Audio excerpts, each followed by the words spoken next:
Hello guys, स्वागत है आप सभी लोगों का फिर से सीके इन्फोटेक के एक और नए एपिसोड में। तो उम्मीद है आप सब लोग बहुत बढ़िया होंगे। तो टाइटल तुमने देख के तो आशा है कि आप सब लोग बहुत कुछ समझ चुके होंगे किस टॉपिक के ऊपर बात होने वाला है। या गाइस, आज का वीडियो भी एक डाउट क्लियरेंस के ऊपर आप लोगों का होने वाला है कि आप लोगों को सीएससीआईडी रिगार्डिंग बहुत ज़्यादा डाउट आता है। सब कुछ मैं इस वीडियो में बताने की कोशिश करूंगा, तो वीडियो को एंड तक देख लेना, ज़्यादा बड़ा वीडियो नहीं करेंगे। और जो भी हमारे चैनल पे नए हो तो चैनल को जरूर से एक सब्सक्राइब कर देना, क्योंकि ऐसे ही कंटेंट, हेल्पफुल कंटेंट हम आपके लिए लाते रहते हैं। और जैसे कि हमने पिछले वीडियो में बोला था कि 25 के हमारा होने वाला है, तो 25 के आप लोगों ने कंप्लीट करा दिया, इसके लिए दिल से शुक्रिया। और जो है इसी हफ्ते के अंदर, यानी इसी वीक के अंदर हम लोग जो है कंप्यूटर कोर्स का जो है सेशन लॉन्च कर देंगे। उसका एक अलग से प्लेलिस्ट है, अलग से चैनल अगर हम बनाए तो आपको बता देंगे। तो फेस कैम के साथ सारा वीडियो आएगा, तो जरूर से चैनल को ज्वाइन करके रहना। और अगर वीडियो अच्छी लगेगी तो एक लाइक जरूर से कर देना। साथ ही में अगर आपको सीएससी रिगार्डिंग कोई भी हेल्प चाहिए तो जरूर से आप हमसे कांटेक्ट कर सकते हो। डिस्क्रिप्शन में नंबर दिया गया, आप जरूर से कांटेक्ट कर सकते हो। तो चलिए वीडियो को स्टार्ट करते हैं। तो देखिए, जैसे मैंने कुछ दिनों पहले बहुत एक वीडियो बनाया था सीएससी जियो टैगिंग वीडियो के ऊपर, ठीक है ना। तो उस केस में जो है बहुत लोगों ने वहाँ पे हमसे कमेंट किया है, जिनका हमने आईडी अप्रूवल वहाँ से करवा दिया था, ठीक है ना। तो उनका तो सही है, लेकिन जो नहीं कर पाए हैं अभी तक, मान लीजिए जिनका कांटेक्ट जिन्होंने नहीं किया, या जो लोग मतलब वेट कर रहे थे कि देखते हैं खुद से हमारा अप्रूवल होता है कि नहीं। कोई लोग हमें ये बोलते हैं कि मैनुअल वेरिफिकेशन में क्या है, कब आईडी मिलेगा कब नहीं, सब कुछ बता देंगे। तो देखिए, सबसे पहली डाउट आप लोगों का जो होता है कि आप लोग बोलते हो कि अगर हम लोग जो रेफरेंस नंबर, जैसे आपको पता है वहाँ पे बताया क्या जाता है सीएससी ऐप पे केवाईसी करने से पहले, वीडियो केवाईसी करने से पहले, कि reference number and pan number को आप एक A4 साइज पेपर पे मार्क कर लीजिए, है ना। तो बहुत लोग वहाँ पे क्या करते हैं, वो डाउट उनका ये रहता है कि क्या हम वहाँ पे जो है रेफरेंस नंबर की, हमारा सर हैंड राइटिंग उतना अच्छा नहीं है, तो हम जो है अगर कंप्यूटर से वो एडिट करके प्रिंट आउट कर लिए रेफरेंस नंबर एंड जो है हमारा पैन नंबर, तो क्या हमारा आईडी अप्रूवल होगा। तो देखिए, ऐसा नहीं होगा। वहाँ पे हैंड राइटिंग आपको मांगा गया है, हैंड रिटन ही आपको दिया जाएगा, क्योंकि आपको बहुत सारे सर्विसेज में जो है सिग्नेचर करना पड़ता है ना, वीएलई को। तो सीएससी को देखना यही है कि आप जो डाल रहे हो, ठीक है ना, आपको कितना नॉलेज है उस काम के, मतलब सीएससी का जो आप काम करोगे आपको नॉलेज तो होना चाहिए ना, आपको एडुकेशन तो होना चाहिए ना, एडुकेटेड तो होना चाहिए ना। इसीलिए वो वहाँ पे देखना चाहती है कि आप कर पाते हो या नहीं पाते हो, ठीक है ना। बाकी और कुछ नहीं है, वहाँ पे आपका ये नहीं देखा जाता कि हैंड राइटिंग अच्छा है कि बुरा है, ठीक है ना। कोई एग्जाम ही आपका नहीं चल रहा, तो ये चीज़ में घबराना नहीं है, चाहे बुरा हो कुछ भी हो, आपको हाथ से ही लिखना है, ठीक है ना। हैंड राइटिंग ही करना है, हाथ से ही लिखना है। क्योंकि अगर आप इसको प्रिंट आउट कर दोगे तो ये कम सीएससी जो है समझ जाता है, क्योंकि अभी आपको पता है कि एआई इम्प्लीमेंट हो चुका है हर जगह पे, तो एआई से जो है ये वेरीफाई हो रहा है, तो वहां पे तुरंत पकड़ लेता है कि ये आपने की सॉफ्टवेयर से एडिट किए हो या कंप्यूटर से मतलब प्रिंट किए हो, ठीक है ना, यानी मशीनरी यूज किए हो यहाँ पे, ये आपने फिजिकली हाथ से नहीं लिखा है। तो वहीं पे आपका ऑब्जेक्शन आ जाता है और आपका रिजेक्ट हो जाता है आईडी, ठीक है ना। वहाँ पे बता दिया जाता है कि पैन नंबर गलत, ऐसा ऐसा इनवैलिड वीडियो कुछ भी दिखा देता है, ठीक है ना। वीडियो केवाईसी इनवैलिड, इनकरेक्ट कुछ भी दिखा देता है, आपका वो रिजेक्ट हो जाता है। तो इस केस में आपका जो रिजेक्शन आएगा 100% आएगा, तो ये चीज़ आप ध्यान में रखना। आप पेन नंबर वगैरह जो भी लिखना है हाथ ही से लिखना है, अलग कुछ भी आप यूज़ नहीं कर सकते वहाँ पे, ठीक है ना। और लोग ये पूछते हैं कि ब्लैक पेन, ब्लू पेन किस पेन से लिखे, तो पेन आप किसी से भी लिख सकते हो, ठीक है ना, उसका कोई दिक्कत नहीं है। कोशिश ये करना कि रेड पेन ना हो, बाकी आप किसी भी कलर से लिख सकते हो, कोई दिक्कत नहीं है। ब्लू हो ब्लैक हो, किसी भी कलर में आप लिख सकते हो, कोई प्रॉब्लम नहीं है। तो ये रही बात। इसके बाद नेक्स्ट डाउट के बारे में बात कर लेते हैं। तो उन्होंने, कुछ बंदे ने हमसे ये कहा जिनका आईडी मिल गया है। तो आईडी जब मिल गया है, उन्होंने हमसे ये पूछा कि सर हम जो है कुछ दिनों के लिए आउट ऑफ स्टेशन जा रहे हैं, आउट ऑफ शॉप जा रहे हैं, या दूर जा रहे हैं रिश्तेदार के वहाँ, यहाँ पे जा रहे हैं, ठीक है ना। तो बहुत दिन तक हम हो सकता है इनएक्टिव रहे, तो क्या हमारा सीएससी आईडी इनएक्टिव हो जाएगी, बंद हो जाएगी। तो देखिए, आप ट्राई कीजिएगा कि महीने, मतलब महीने में एक ट्रांजेक्शन आप जरूर से जरूर कर लीजिए सीएससी आईडी में, क्योंकि इससे क्या होगा, आपको आगे अलग अलग सर्विसेज में काम करने का मौका मिल सकता है, ठीक है ना।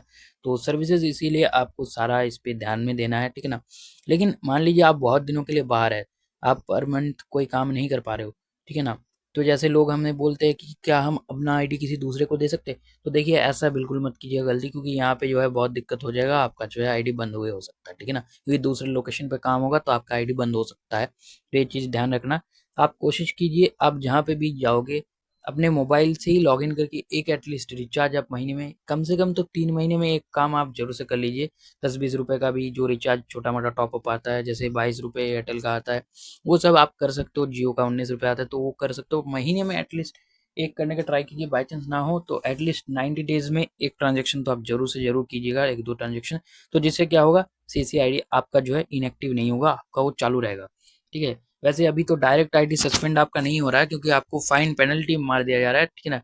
तो जैसे अगर आप 3 महीने से ज्यादा 90 डेज से एक दिन भी ज्यादा अगर आपका हो गया 91 डेज, तो जो जब भी आप सीसी आईडी को नेक्स्ट टाइम लॉगिन करोगे, आपको वहां पे एक पेनल्टी दिखाया जाएगा। ठीक है। वो पेनल्टी आपका 100 रुपये का हो सकता है, 1000 रुपये का हो सकता है, वो डिपेंड करता है कितना दिन आपने डिले किया है। ठीक है ना। तो उस हिसाब से आपको वो अमाउंट पे करना पड़ेगा। ठीक है। और अगर बहुत दिनों तक आपने फिर भी अमाउंट पे नहीं किया, तब जाके आपका आईडी कहीं सरेंडर होगा या सस्पेंड होगा। ठीक है ना।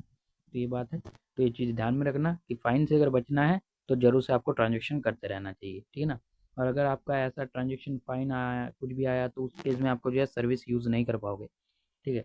अब नेक्स्ट क्वेश्चन के बारे में बात कर लेते हैं। तो बहुत लोगों ने हमसे ये पूछा है कि सर, हम जब भी फेस कैम के साथ ये जियो टैगिंग का वीडियो बना रहे हैं, तो क्या हो रहा है कि मोबाइल के सेल्फी कैमरा में हमारा जो हमने जो लिखा है, हैंड राइटिंग में ही हमने लिखा है pan number, reference number, and जो है हम वीडियो कर रहे हैं, तो वो कैमरा में उल्टा शो कर रहा है। तो इससे क्या कोई प्रॉब्लम होगा आने वाले टाइम?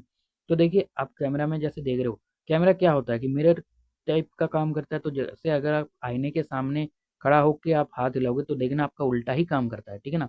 तो इससे कोई दिक्कत नहीं है ना, कि आपका अगर उल्टा वो कैमरा में शो कर रहा है, तो इससे आपको घबराने की कोई जरूरत नहीं, कोई प्रॉब्लम नहीं है। इससे आपके आईडी में मतलब कोई दिक्कत नहीं आता कि इससे आपका रिजेक्ट होगा, ऐसा कोई भी दिक्कत नहीं है। तो जो लोग ये डाउट कर रहे हैं कि जब आप वीडियो बना रहे हैं, वीडियो केवाईसी के टाइम पे सीएससी पे बना रहे हो, तो आपका जो है लिखा हुआ उल्टा शो कर रहा है वहाँ पे, इससे कोई दिक्कत होगा कि नहीं, इस वजह से आप टेंशन में हो, डाउट पे हो, तो आपको ऐसा कोई भी दिक्कत नहीं आने वाली है, उसके इससे आपका रिजेक्ट नहीं होगा। ठीक है ना। रिजेक्ट आपका किस कैसे होता है, आपका डॉक्यूमेंटेशन चेक होता है कि डॉक्यूमेंट आपने सही से डाला है कि नहीं, सही से साइज में और सही क्लियर डॉक्यूमेंट डाला है कि नहीं, और जो जो डिटेल आपने फिल किया वो प्रॉपर एग्जैक्ट वेरी करता है, मैच करता है कि नहीं, ये फॉलो करता है। और लोकेशन इंटरनेट आपका मतलब मैटर करता है। और कुछ मतलब वीडियो केवाईसी आप कैसे करो, किस जगह पे करो, वो दिक्कत मतलब आता है कि आपका पीछे शॉप का, जैसे मैंने बोला था कि बैनर वगैरह होना चाहिए, डिवाइस इक्विपमेंट वगैरह, तो वो चीज़ ही देखा जाता है बस। और मेजर कुछ भी नहीं दिखा जाता कि आप मतलब उल्टा आ रहा है कि सीधा आ रहा है कि टेढ़ा आ रहा है, उससे कोई प्रॉब्लम नहीं होता। ठीक है। तो जो लोग इनसे डाउट कर रहे हो कि कैमरे में हमारा उल्टा आ रहा है, जिन्होंने हमसे कमेंट किया था पहले वीडियो में कि सर हमारा उल्टा आ रहा है पैन नंबर वगैरह, तो आपको घबराने की ज़रूरत नहीं है, कुछ भी दिक्कत इससे नहीं आने वाला। ठीक है। दिक्कत जैसे मैंने बताया इसी पे आता है कि आपका अगर डिटेल गलत होगा या डॉक्यूमेंट सही नहीं होगा या बनाने का तरीका गलत है, तो जो है आपका रिजेक्ट 100% हो जाएगा, तय रहना। अब बात कर लेते हैं आगे की वीडियो में। एक सब्सक्राइबर ने जैसे हमसे ये पूछा है कि सर, हमने जो है हमारे पास क्वालिफिकेशन सर्टिफिकेट नहीं था, यानी मार्कशीट 10th का नहीं था, तो हमने हमारे एक दोस्त का सर्टिफिकेट लेके, ठीक है ना, हमने क्या किया, उनके में एडिट करके हमारा नाम चेंज करके, नाम लगा के, बाकी सब कुछ सही डाल के, नाम डाल के हमने उसको सबमिट कर दिया, तो क्या हमारा आईडी मिल पाएगा या रिजेक्ट हो जाएगा? तो देखिए, रिजेक्ट हो जाएगा 100%। ठीक है। क्योंकि जितना आप चालाक है, उससे कई गुना ज़्यादा एआई यानी सीएससी चालाक है। ठीक है। तो ये चीज़ अगर कोई सोच के बैठे कि हमारे पास क्वालिफिकेशन नहीं है, हम दूसरे का किसी का अपना नाम एडिट करके डाल देंगे तो हमारा हो जाएगा, बिल्कुल नहीं होने वाला है। इस गलत फहमी में मत रहिए। ठीक है ना। क्योंकि वो रिजेक्ट आएगा, क्योंकि आजकल के ज़माने में सब एडवांस हो चुका है ना। तो मतलब वो पुराने वाला ज़माना नहीं कि जेरॉक्स कॉपी देख के, फ़ोटो देख के काम होता है। अभी के टाइम पे आप उस आपसे डिटेल ओरिजिनल क्यों मांगा जा रहा है? कि वहाँ पे नंबर होता है ना, वो नंबर से, जैसे आपने मार्कशीट डाला तो रजिस्ट्रेशन नंबर होता है ना वहाँ पे, तो वो लोग रजिस्ट्रेशन नंबर डाल के वो लोग चेक करते हैं, उनके पास डिटेल होता है। ठीक है ना। उनके पास डाटा होता है सब कुछ। तो जैसे ही रजिस्ट्रेशन नंबर आपने जिनका भी डाला है, चाहे आप नाम अपना डाल दो, अपने पेरेंट का डाल दो, कुछ भी डाल दो, ठीक है ना, लेकिन मार्क्स में चेंज कर दो, लेकिन जैसे ही वो लोग रजिस्ट्रेशन मतलब रजिस्ट्रेशन नंबर वहाँ से उठा के वो फैच करेंगे ना, उनको ओरिजिनल डिटेल शो हो जाता है कि ये दूसरे का है, कहाँ से है, क्या नहीं। और जैसे ही उनको देखता है कि डेटा में मिसमैच है, आपने जो डाला और यहाँ पे जो है, तुरंत आपका वहाँ पे रिजेक्ट हो जाता है। ठीक है। तो ये चीज़ ध्यान रखना कि ऐसा अगर कोई चालाकी करने की कोशिश करे तो बिल्कुल मत कीजिएगा, क्योंकि एक बार कर दिया ये तो कोई दिक्कत नहीं है। और उनके साथ हुआ भी ऐसा ही है। उसके ठीक 3 दिन बाद उन्होंने हमसे कांटेक्ट किया कि सर, जैसा आपने बोला था, इस वजह से मार्कशीट इनवैलिड की वजह से हमारा जो है रिजेक्ट आ गया, अब आप इसको करवा दीजिए सही। ठीक है ना। तो उन्होंने जैसे हमसे कांटेक्ट किया था, तो उनका जैसे हमने कराया, तो वैसे ही हम आपको बता रहे हैं। ठीक है ना। तो अगर जैसे एक बार हो गया तो कोई दिक्कत नहीं है, क्योंकि एक बार वो आपकी गलती माफ़ है, सीएससी इसको इग्नोर कर देती है। ठीक है ना। लेकिन अगर आप लगातार 2-3 बार ऐसा करते हो, तो मे भी उसके बाद हो सकता है कि आपको इनवैलिड एक्टिविटी की वजह से आपका वो आधार नंबर एंड पैन नंबर को जो है ब्लैक लिस्टेड कर दिया जाए, कि दोबारा आप उस डॉक्यूमेंट से कभी सीएससी के लिए अप्लाई नहीं कर सकते। अप्लाई करेंगे वो वैसे ही पेंडिंग पड़ा रहेगा, उसका कोई सुनवाई नहीं होगा, ठीक है। तो ये चीज़ ध्यान में रखना।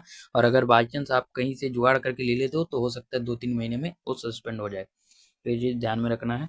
अगर आपके पास क्वालिफिकेशन नहीं है, 10th का मार्कशीट नहीं है, तो आप उस केस में हमसे कांटेक्ट कर सकते हो। हम जो है आपका एक कंप्यूटर एजुकेशन का सर्टिफिकेट बनाएंगे। कंप्यूटर अकेडमी में हम आपको मतलब एडमिशन कराएंगे, सीएससी अकेडमी में ही एडमिशन कराएंगे। यहाँ पे आपको आप जो चाहे बेसिक कंप्यूटर या कोई भी आप जिस कोर्स में चाहेंगे उस कोर्स में आपको ज्वाइनिंग कराया जाएगा। उसका जो क्वालिफिकेशन सर्टिफिकेट आपको मिलने के बाद वो क्वालिफिकेशन सर्टिफिकेट आप डाल सकते हो, तुरंत आपको सर्टिफिकेट मिल जाता है, वो डाल सकते हो, आपका 100% अप्रूवल हो जाएगा।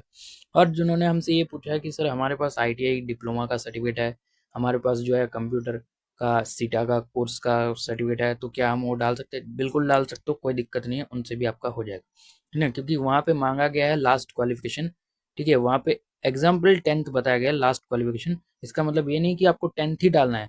आपके पास अगर 12th का है तो 12th डाल सकते हो, कोई ग्रेजुएशन किए हो ग्रेजुएशन डाल सकते हो, डिप्लोमा डाल सकते हो, कंप्यूटर का कोई कोर्स की हो जैसे एडीसी हो गया, advance diploma in computer application, ये जो जैसे बड़े बड़े कोर्स होता है इन सब का आप डाल सकते हो, कोई दिक्कत नहीं। लेकिन अब इसका मतलब नहीं है कि आपने फिफ्थ पास करके नहीं पढ़े हो उसका फिफ्थ का रिजल्ट डाल दोगे तो हो जाएगा, तो ऐसा नहीं होगा। मिनिमम वहाँ पे 10th बताया गया, मिनिमम 10th, ठीक है। उसके ऊपर का जितना होगा आप कुछ भी डाल सकते हो, कोई दिक्कत नहीं है। बस डिटेल यही डालना है कि वो रजिस्ट्रेशन नंबर आपके नाम से ही होना चाहिए और उस पर पास होना चाहिए, यही देखा जाता है और कुछ नहीं। तो ये चीज़ ध्यान रखना। चाहे फोटो आप अपना डालो दूसरे का डालो, ठीक है ना, वो वहाँ से पता ठीक लग जाता है, ठीक है ना। तो ये चीज़ में ध्यान रखना है और डॉक्यूमेंटेशन सही से डालना है। बाई चांस अगर आपका इन केस के भी रिजेक्ट आ जाता है, रिजेक्ट हो जाता है, तो उस केस में जैसे मैंने पहले भी बताया 2 बार 3 बार आप ट्राई कीजिए, उसके बाद आप ट्राई ना कीजिए, किसी एक्सपर्ट से सहायता लीजिए, चाहे हमसे लीजिए या किसी और से लीजिए, आप कॉन्टेक्ट करके ही कीजिएगा। वहाँ पे जो है आपको बेटर नॉलेज मिल सकता है, ठीक है ना। और अगर आप लोग हमसे कांटेक्ट करने की सोच रहे हो तो डिस्क्रिप्शन में नंबर दिया गया, जरूर से कांटेक्ट कर सकते हो। और 25 के सब्सक्राइबर फैमिली हो गया तो जिनको अभी भी ये डर है कि कहीं हमारा पैसा फ्रॉड हो जाए, कहीं हमारा काम ना हो, तो अगर इतने बाद आपको ट्रस्ट ना आया तो मैं भी नहीं आएगा कभी भी। तो आप लोग दूर ही रहे, इन कामों से ही दूर रहे, ठीक है।